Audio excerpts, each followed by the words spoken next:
Stent डलने के बाद कौन से मरीज़ हैं जो रोज़ा रख सकते हैं और कौन से मरीज़ रोज़ा नहीं रख सकते। रमज़ान आने वाला है और ये एक बहुत अहम और कॉमन सवाल है कि वो पेशेंट्स जिनकी स्टेंटिंग हुई है, हार्ट अटैक हुआ है या जो दिल के मरीज़ हैं वो कब रोज़ा रख सकते हैं, कब रोज़ा नहीं रख सकते। मेरा नाम डॉक्टर जुनैद अरशद है। मैं कार्डियोलॉजिस्ट हूँ, रावलपिंडी इस्लामाबाद में अपनी प्रैक्टिस करता हूँ। 8 साल का तकरीबन मेरा क्लिनिकल एक्सपीरियंस है और मैं आज आपको रोज़े से मुताल्लिक़ बताऊँगा कि कौन से मरीज़ रोज़ा रखें और कौन से मरीज़ रोज़ा छोड़ दें। रोज़े से मुताल्लिक़ अगर इंटरनेशनल गाइडलाइंस की बात की जाए तो कोई क्लियर कट रिकमेंडेशंस नहीं हैं। हम जो भी बातें, जो भी हिदायत, जो भी इलाज आपको बता रहे होते हैं वो बहुत बड़ी रिसर्च के बाद, बहुत बड़ी तहकीक के बाद हमारे सामने आता है। नॉन मुस्लिम्स ने जाहिर है कि इस चीज़ पे कोई बहुत ज़्यादा तहकीक नहीं की हुई कि कौन से ऐसे मरीज़ हैं जिनके लिए रोज़ा कंफर्टेबली रखा जा सकता है, यानी उनको रोज़ा रखना कुछ नुकसान नहीं देगा, और कौन से ऐसे मरीज़ हैं जिनको रोज़ा रखना नुकसान दे सकता है। और मुसलमानों ने कोई बहुत ज़्यादा तहकीक नहीं की हुई।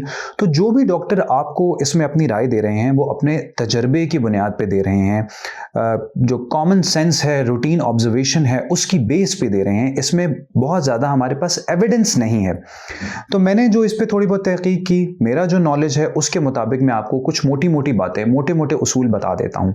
कुछ किस्मों के पेशेंट्स हैं जो मैं आपके सामने मेंशन करूँगा। तो सबसे पहले वो पेशेंट्स जो बिल्कुल स्टेबल हैं, यानी उनको हार्ट अटैक नहीं हुआ, उनको स्टेंट डले हुए तकरीबन 2 हफ्ते से ज़्यादा गुजर चुके हैं, उनको कोई बहुत ज़्यादा स्टेंट नहीं डले, जैसे 3, 4, 5 स्टेंट नहीं डले, बल्कि एक या 2 स्टेंट डले हैं, बहुत लिमिटेड सा प्रोसीजर हुआ, उनकी दिल की इजेक्शन फ्रैक्शन बिल्कुल नॉर्मल है। नॉर्मल से मुराद ये है कि लेस देन 40% नहीं है, इजेक्शन फ्रैक्शन 40% से ज़्यादा है। उनके फेफड़ों में कभी पानी नहीं भरा, उनको कभी फॉलेज नहीं हुआ, उनकी बहुत अनकंट्रोल्ड शुगर नहीं है। ऐसे मरीज़ स्टेंट डलने के 2 हफ्ते के बाद भी रोज़ा रख सकते हैं। डॉक्टर्स की तरफ से, कुछ डॉक्टर्स की तरफ से रिकमेंडेशन तो ये है कि ये 3 महीने तक रोज़े ना रखें, लेकिन मेरे ख्याल में कि जो पेशेंट्स बिल्कुल स्टेबल हैं, उनको किसी किस्म का मर्ज़ नहीं है, वो 2 हफ्ते के बाद रोज़ा रख सकते हैं। लेकिन अपने प्राइमरी फिजिशियन के साथ इन कांटेक्ट रहें, उनसे एक मरतबा राय ले लें, और अगर खुदा न खासा प्रॉब्लम हो तो इमीडिएटली उनसे रब्ता करें। वो पेशेंट्स जिनको 3 महीने से ज़्यादा गुजर चुके हैं स्टेंट डले हुए और अब वो बिल्कुल एसिम्प्टोमेटिक हैं, चलते फिरते हैं, अपना काम रूटीन में कर रहे हैं, सीढ़ियाँ चढ़ने पे भी कोई तकलीफ नहीं होती है, वो भी आराम से रोज़ा रख सकते हैं। इनको एविडेंस भी सपोर्ट करता है, कुछ रिसर्च भी है जो इनको सपोर्ट करती है कि आप रोज़ा रख सकते हैं, रोज़े में आपको प्रॉब्लम नहीं होगी। लेकिन कुछ बातों का ख्याल ज़रूर रखना है हर तरह के मरीज़ कि वो अपनी दवाइयाँ हरगिज़ नहीं छोड़ेंगे। सहरी अफ्तारी में अपनी खून पतला करने वाली दवाइयाँ, अपनी कोलेस्ट्रॉल वाली दवाइयाँ वो ज़रूर खाएंगे। अगर वो दवाइयाँ बंद करेंगे तो फिर प्रॉब्लम ज़रूर हो जाएगा। सेकेंडली, अपना पानी का इंटेक अच्छा रखेंगे। जो सहर और अफ्तार के दरमियान, अफ्तारी के बाद सहरी तक जो टाइम है, इसमें कुछ ना कुछ पानी का इंटेक रूटीन से थोड़ा ज़्यादा अच्छा रखेंगे।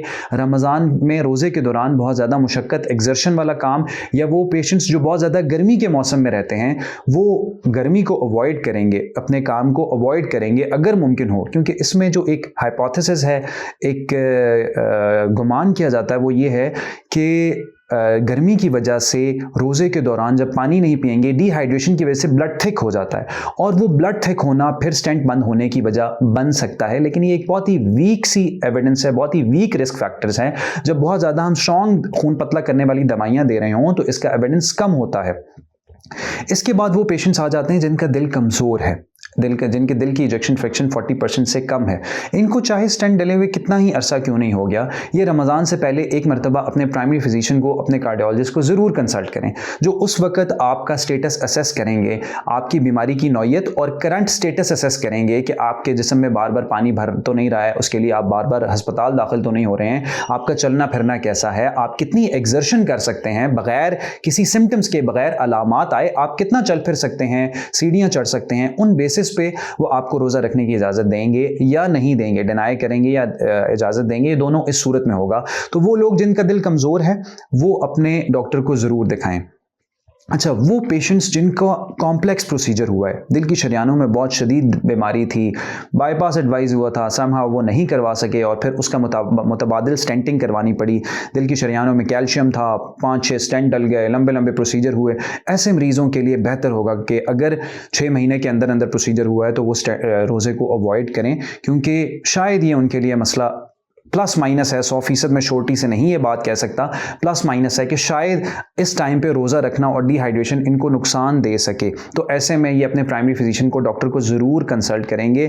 वो पेशेंट्स जिनका स्टेंट बंद हो चुका है, स्टेंट थ्रोम्बोसिस हो चुका है, या रिपीटेड एक ही दफ़ा स्टेंट हुआ, फिर थोड़े से बाद फिर स्टेंट बंद हुआ, उसमें एक और स्टेंट डाला गया, इस तरह के प्रोसीजर्स हो चुके हैं या फॉलेज हो चुका है, ऐसे पेशेंट्स अवॉइड करें तो बेहतर है। अपनी दवाइयाँ बाकायदगी से लेंगे, अपने डॉक्टर्स को कंसल्ट करेंगे। अगर रोज़ा रखेंगे तो सहर अफ्तार में दवाई नहीं छोड़ेंगे, पानी का इंटेक ज़रूर रखेंगे और एक्सट्रीम्स ऑफ वेदर को अवॉइड करेंगे। बहुत ज़्यादा ठंड या बहुत ज़्यादा गर्मी अगर है तो उसको अवॉइड करेंगे, कंफर्टेबल टेम्परेचर में रहेंगे, बहुत ज़्यादा मुशक्क़त नहीं करेंगे, डॉक्टर से इन कॉन्टैक्ट रहेंगे और थोड़ी बहुत अलामात सिम्टम्स की सूरत में फ़ौरन डॉक्टर से रब्ता करेंगे। मैं उम्मीद करता हूँ कि वीडियो आपको फ़ायदा देगी। अगर कोई मुझसे स्पेसिफिक क्वेश्चन पूछना हो तो कमेंट सेक्शन में ज़रूर कमेंट करके बताइएगा। आपका सुनने का शुक्रिया।